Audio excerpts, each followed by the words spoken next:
beautiful for spacious skies, for amber waves of grain, for purple mountain majesties above the fruited plain. America, America, God shed his grace.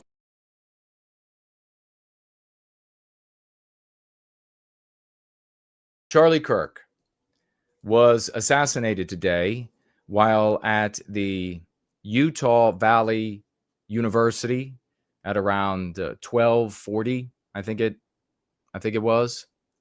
He was doing what he has done many, many times before, many thousands. He goes to universities across the United States and challenges the anti-whites on the positions that they hold and defeats them in argumentation almost every single time. He trumps them in argumentation. And he was doing that again today at this university in Utah when a shot rang out. If you have not seen the video, do not watch it. I did not know anything was going on earlier today and saw this tweet come up and clicked on it, and there he was for the many thousandth of time out in the middle of a sea of people, many thousands of people showing up when he goes to speak places and debate with anti-whites that, of course, Charlie calls leftists, although every now and again, thanks to the rigorous efforts of this community and assiduous efforts, has used anti-white.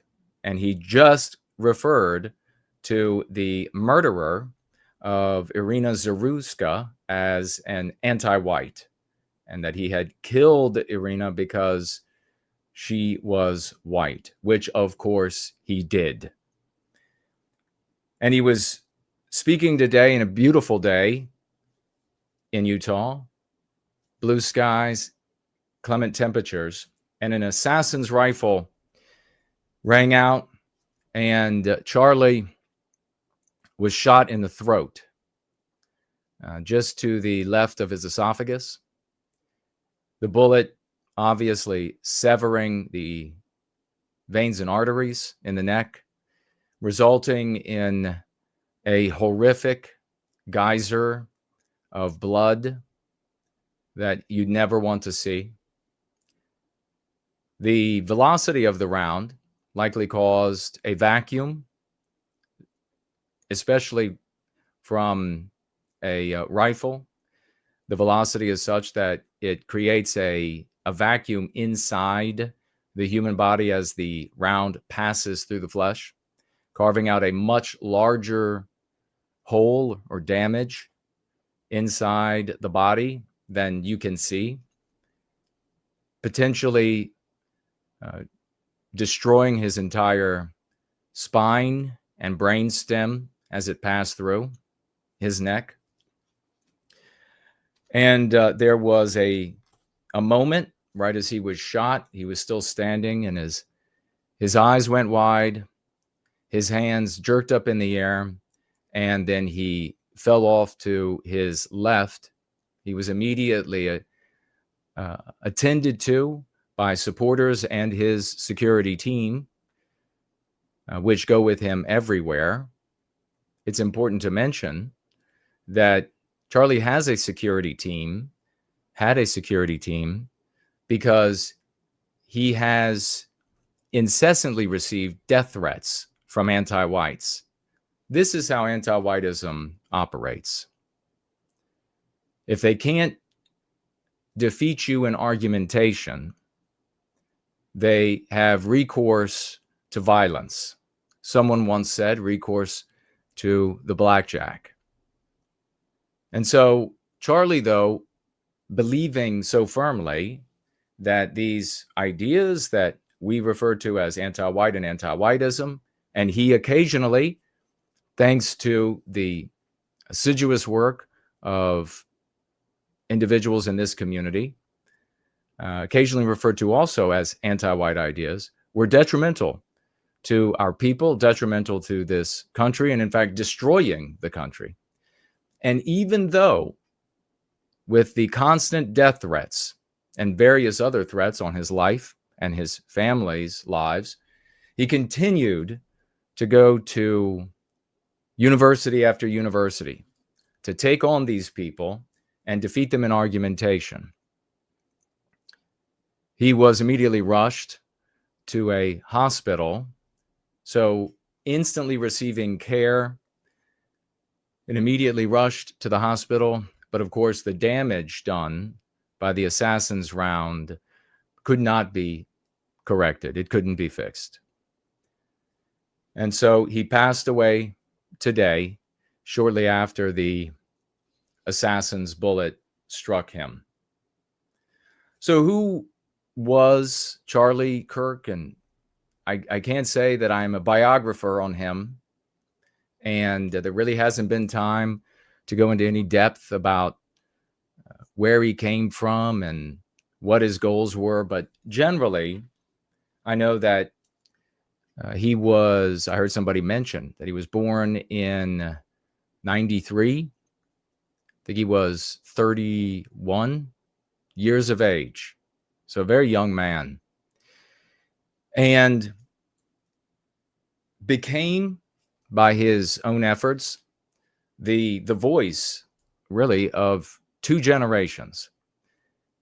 Being in 93, that would put him at the end of the millennials and coming into the Zoomers. At 18 years of age, he founded the entity Turning Point USA, and he did it from his parents' garage. He wanted to go to West Point, I believe, but didn't make it. And he was not situated to attend university. He decided instead to get into the fight. He was born and reared, I think, in the suburbs of Chicago. And from the age of 18, built up this conservative entity to push back, mostly in the form of abstractions, against anti-whiteism, to do something noble with his life. He had immense success doing that. Ended up having, I think, around 3,500 chapters across the country.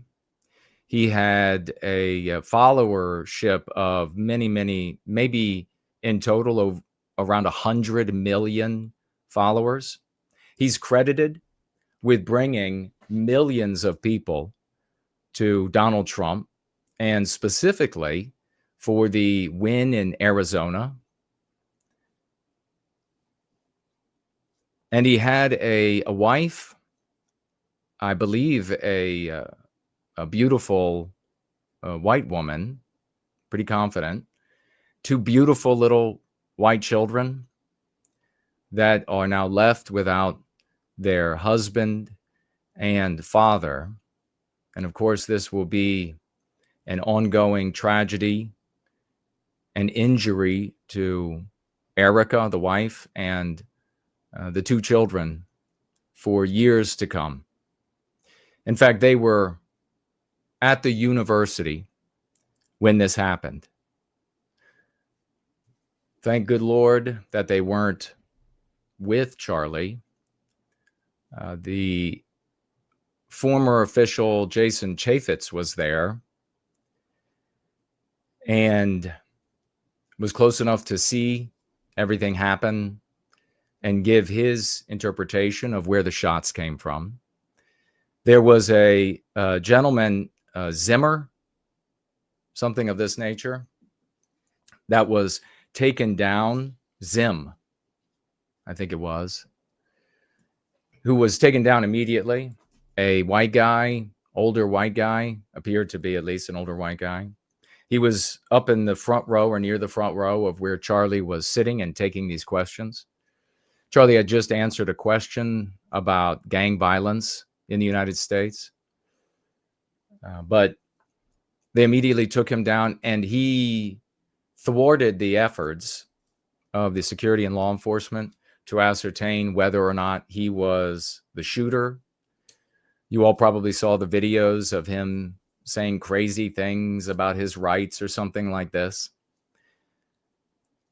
They've determined that he was not the shooter.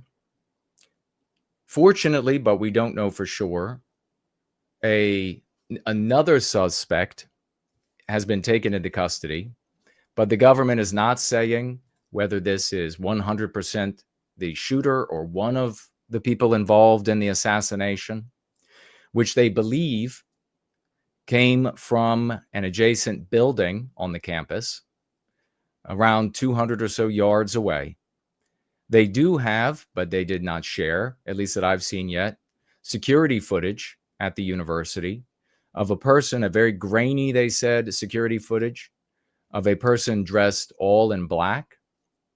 Some of the topography and the environment of the university and the surrounding area has been discussed, that there are many avenues for a shooter and assassin to escape after carrying out the assassination, to an airport, to an adjacent airport, to the adjacent mountains and the wilderness, probably even to change their clothing and walk right back out into the crowd and not go anywhere.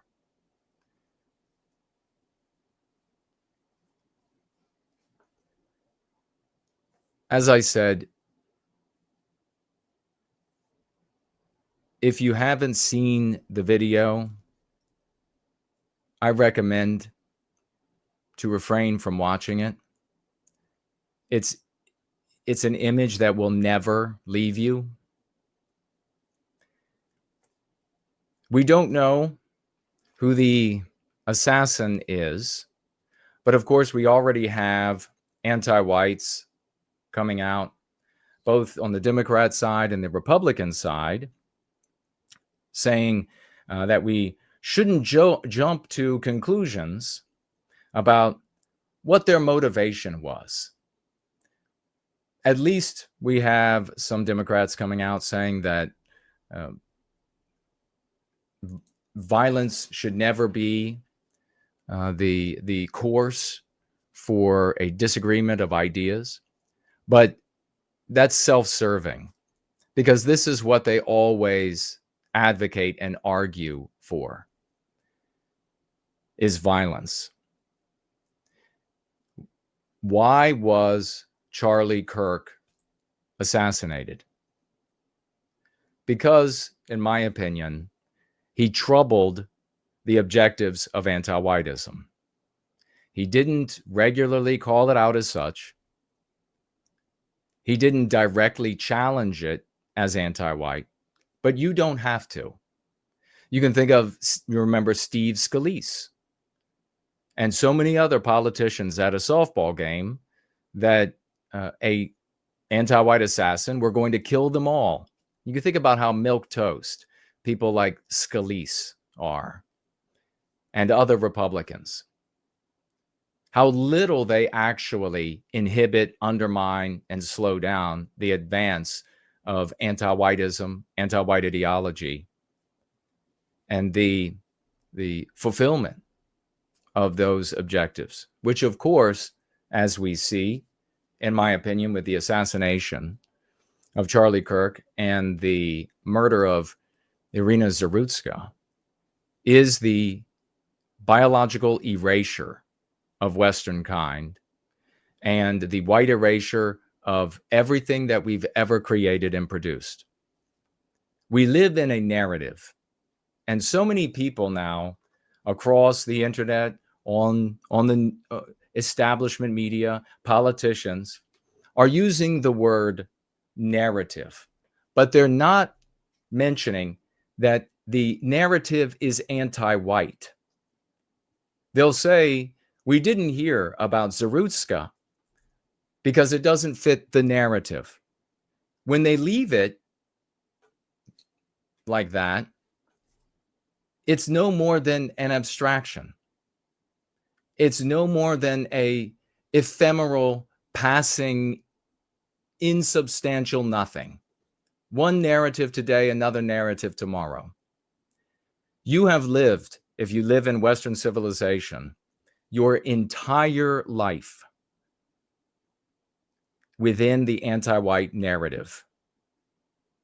And that's not going to change until a percentage of the white race comes together as a people and puts an end to it. There are folks out there, and I see, I had the great Franklin telling me about an individual that lost his mind today, suddenly started using racial slurs on his X account. This has been done, if you will. The frothing, wild frothing, anonymous rage has been done. It's been done for generations. It is toothless. It's ineffective. It accomplishes nothing. We should be angry. We should be angry about this. And we should use the energy engendered by that anger to do good works in the direction of the creation of a people, without which this will never end. This will continue. The fact that they assassinated Charlie Kirk means that there's nothing they won't do. There are no amount of people they won't kill. We were just covering the news of the AfD in Germany, a political party, a prediction that I made many times over the decades, that if you ever had a quirk of an anomaly, a case somewhere in a Western country where you could run candidates and get them elected that in some way will benefit the white race, albeit without even saying it, they'll just kill the candidates. And now we got news that the count might be up to 16 of them dead right before the election. So clearly, this isn't going to work. Those who might say, well, we're going to need violence. It's going to be violent. You're going to have to fight these people. Very well. If you want violence that is efficacious, it's going to have to be born out of peoplehood.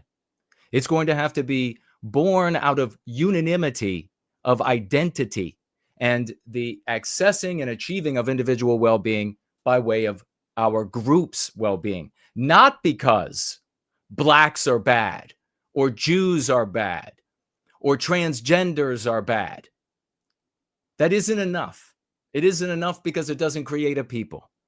I marvel at these conversations of people online talking about, well, we can finally talk and say how bad blacks are and how bad, and we're doing it just out in the online, out in the public. What do you mean out in the public? There is no difference between saying blacks are bad and Jews are bad online as there is when it's been done for generations in living rooms, in kitchens, at the kitchen table, in bars, at pubs, where people would confide in their confidants those sentiments. How is it no different? Because in both cases, it's anonymous.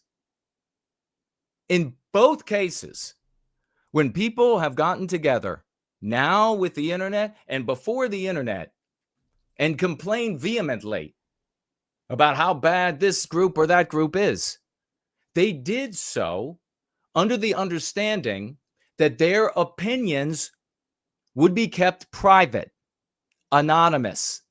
There is no difference between the private conversations in one's living room and the anonymous private conversations on Twitter.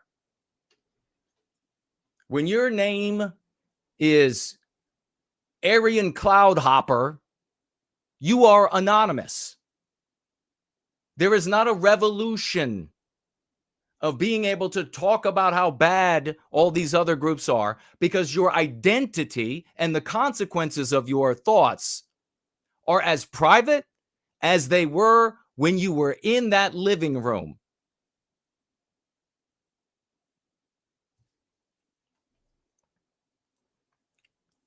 Anti-whites will murder all of us. This was intended to be, and as a consequence, a spectacular and macabre message to anyone who will stand against anti-whiteism. I predict more anonymity and hostile comments online. I predict more balaclavas covering the face in street marches. Anger over this or subsequent matters. But that won't be the path to success. That won't be the path to overcoming this victimization. That won't contend with assassins of the future who might be coming for you. And that assassin might not even be because you have articulated an opinion publicly that's at variance with anti-whiteism. It might be they find you while you're sitting on a subway car without even knowing your name. Or maybe worse, it will happen to somebody you care about. So you say it's going to take violence. Well, if you want that violence to be effective in service to the recapture of our destiny, you're going to need a people.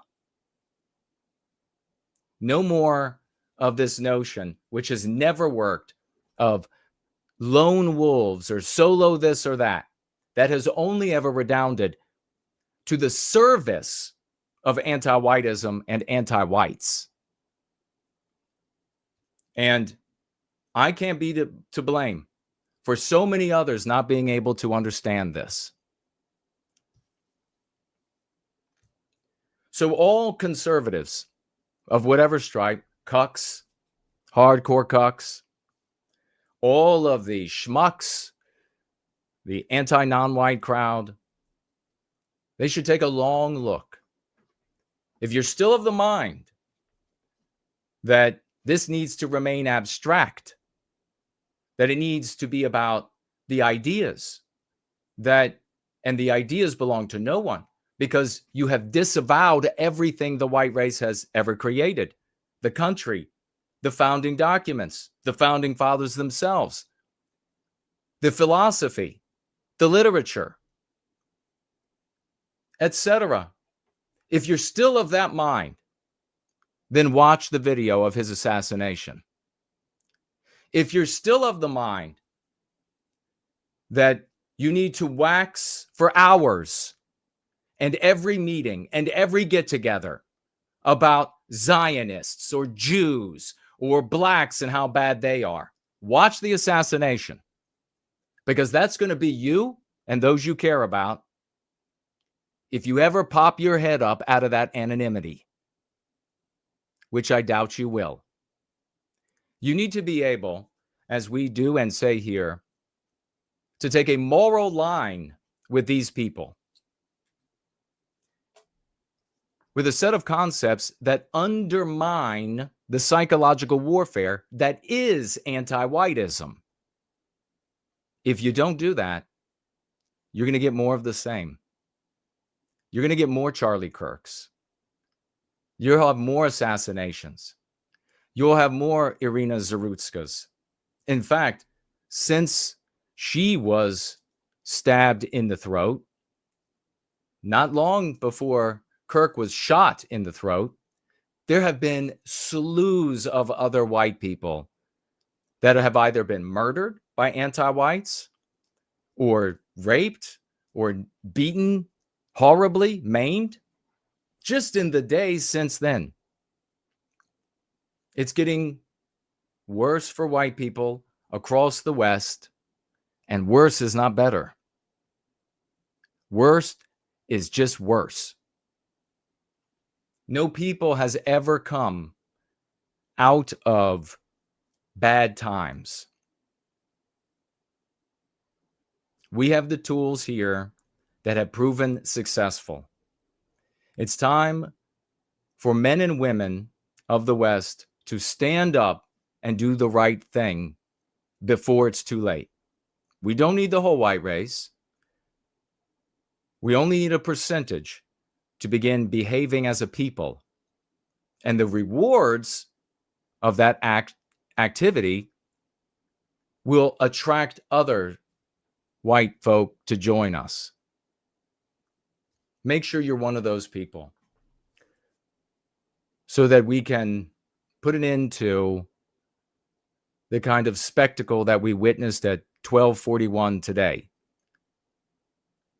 when an assassin's bullet ripped through the throat of a father and husband that is truly the voice of two generations for conservative thought, even going so far as a consequence of our efforts here to refer to these activities and individuals as anti-white.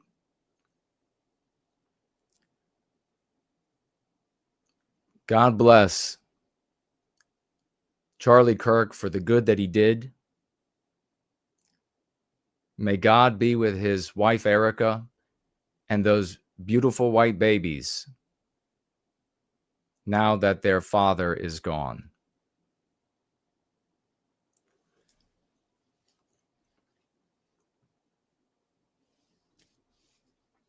Now is the time to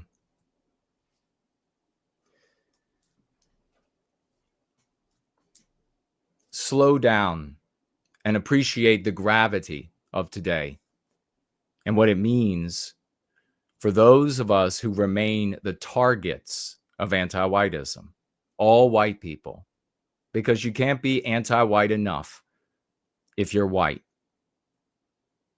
Appreciate the gravity, let it sink in, and then resolve yourself to work even harder for white well-being. I recall a quote from Patton: better to fight for something and die than live for nothing.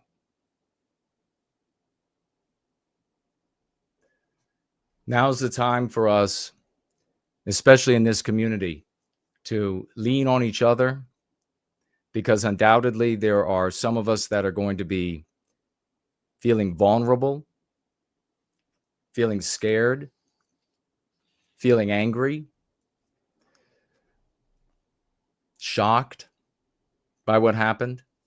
That has the potential to disorient a person.